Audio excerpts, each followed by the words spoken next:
मसाल्याच्या डब्यामध्ये भगिनींच्या डझनभर दवा आहे, हळद आहे, मिरा आहे, जिरं आहे. ज्यांच्या प्लेटलेट हिमोग्लोबिन कमी झालेलं आहे त्यांनी रोज 1 ग्रॅम जिरं विड्याच्या पानात चावून खाल्लं.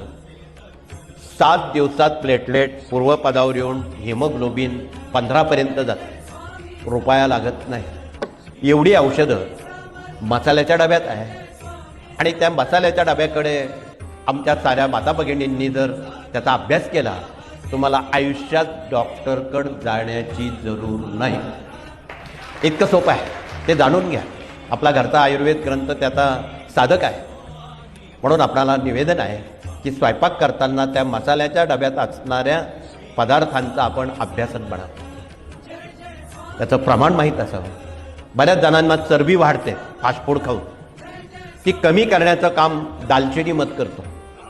चांगली दालचिनी मधामध्ये साणेवर घासून रोज 4 वेळेस 4 चमचे जर प्राशन केले आणि पिण्याच्या पाण्यात गरम पाणी स्वीकारलं, जेवढं शरीराला वजन लागतं तेवढंच राहतं, अनावश्यक चरबी नष्ट होते.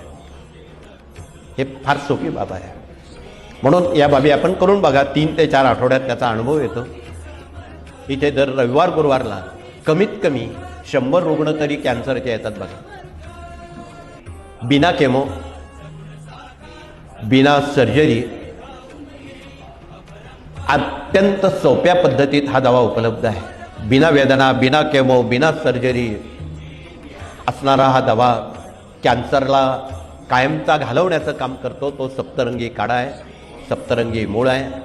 ज्यांना ब्लड कॅन्सर आहे त्यांच्यासाठी रानभेंडी आहे, घशाच्या कॅन्सरसाठी रानभेंडी आहे, ज्यांच्या पोटात कॅन्सरच्या तथा अन्य गाठी आहेत त्याच्यासाठी वेखंड आहे.